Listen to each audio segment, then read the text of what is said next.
¿Qué tener en cuenta en los trabajos de ilustración? ¿Cómo saber si un cliente me conviene o no? ¿Cuáles son los errores antes de empezar un trabajo de ilustración? Y muchas más cosas. Esto va a ser como una guía de trabajo para las comisiones. Pero en el video de Este es el negocio que están haciendo muchos ilustradores, hablé sobre las comisiones personalizadas y muchos por ahí no entendieron lo que significa comisiones personalizadas para individuos y para empresas. Antes vamos a explicar esa partecita rápidamente. Cuando me refiero a comisiones personalizadas de individuos, va a ser todo lo que se refiere a retratos de familiares, mascotas, para regalos de cumpleaños, quizás invitación de matrimonios y otras cosas más que no tiene que ver nada de lucrativo, nada para comerciales, más personalizado para una persona que va a regalar a un ser querido. Muy diferente cuando se trabaja con las comisiones para empresas. En las comisiones personalizadas, para lo que ya hablé en el primer punto y no se confundan, básicamente ahí nosotros ya tenemos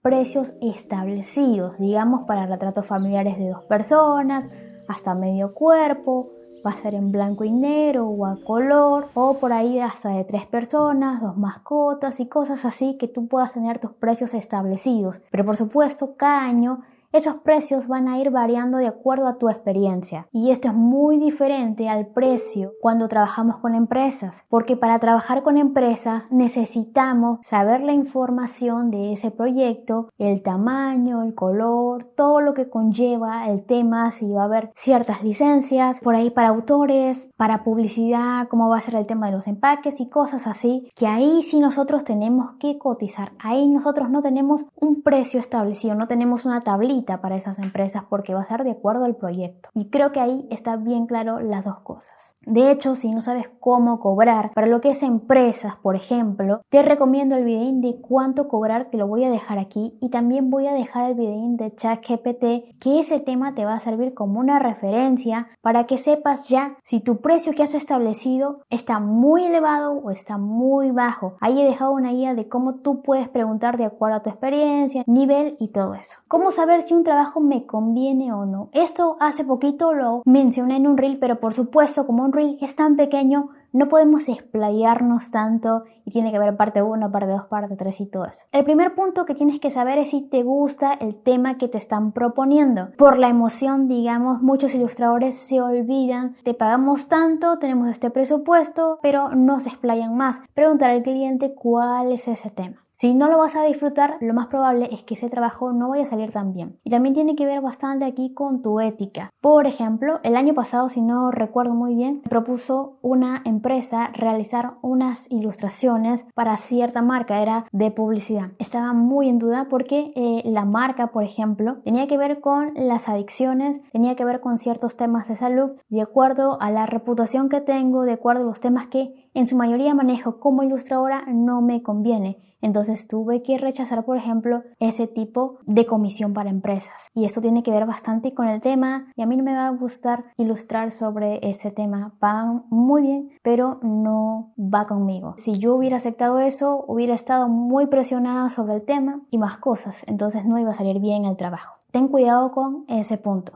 Luego están las condiciones del contrato y aquí hay que tener en cuenta también las palabras de perpetuidad, ceder derechos, exclusividad y cosas así. Verás que hace poquito he tenido que rechazar a una empresa, pero cuando estaba ya leyendo el contrato decía que la empresa se iba a quedar a perpetuidad con el trabajo. La campaña iba a salir por 3 meses, iban a coger mi imagen y todo. Y por un precio que no conviene. Es el precio y también las cláusulas. Entonces la empresa era genial, pero se encargaba también una agencia. Entonces no convenía ese tipo de cosas. Lee bien los contratos. Como te digo, si hay de perpetuidad, muchísimo cuidado porque por supuesto eso no va a estar a nuestro favor. También si vas a ilustrar a ciertos famosos, cómo es el tema, de qué están hablando, hay ciertos permisos para que se puedan ilustrar. Eso es muy importante, sobre todo en la parte de los libros, porque si no hay esos permisos y hay una cláusula como el ilustrador debe pagar cierta penalidad si las ilustraciones no son originales, si infringe copyright. Entonces, si te dan algo así y encima tienes que ilustrar famosos, no conviene para nada. Siempre tiene que haber ciertos permisos, firmas y todo eso.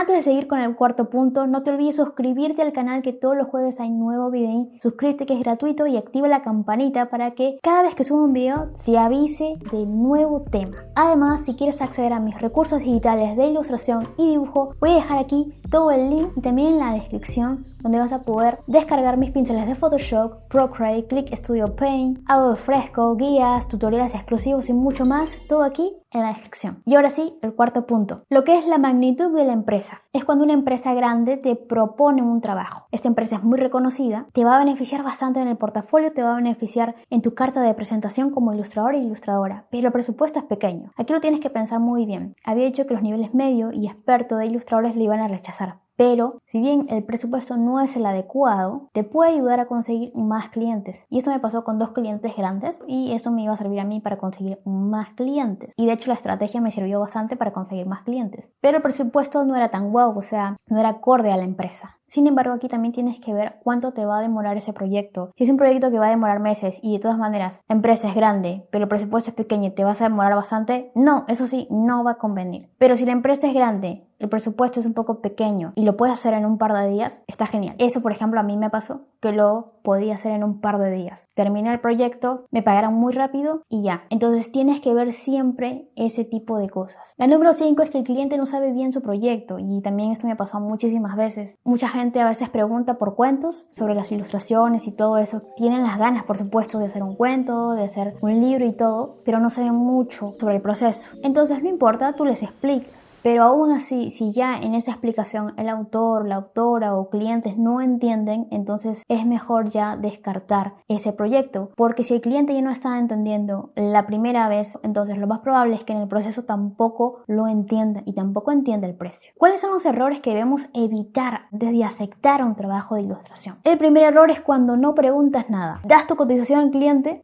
el cliente va a ignorar tus condiciones y no te vas a dar cuenta, y al final te vas a perjudicar. Pregunta lo siguiente: brief del proyecto, sí o sí. Yo sé que hay empresas que te dicen el tema, te dicen un poquito, pero no te dan del todo. Entonces siempre tienes que preguntar a fondo: personajes, cuántos fondos son, cuántas páginas, de qué se trata, en dónde va a salir, a nivel nacional o a nivel internacional. Todo eso tienes que preguntar, porque a veces el cliente solamente te da ciertas cosas o se le escapó, y tú como ilustrador e ilustradora tienes que ahondar mucho más. Otra cosa muy importante y que he pecado bastante es sobre el tema de los impuestos. Cuando he trabajado con clientes extranjeros, me dicen un monto y yo digo: ¡ay, genial! Ese monto está perfecto. Y a la hora del pago, ¿qué pasó? Como eran de otro país, ellos cobran un impuesto en el extranjero y luego aquí me cobran, por supuesto, mi impuesto que tengo que pagar en mi país. Pero yo no sabía cuánto de porcentaje se tenía que cobrar y pensé que ya me lo estaban descontando más allá, porque a veces hay empresas que ya te lo descuentan. Y me descontaban, por ejemplo, de Colombia 20%, de Estados Unidos 30%,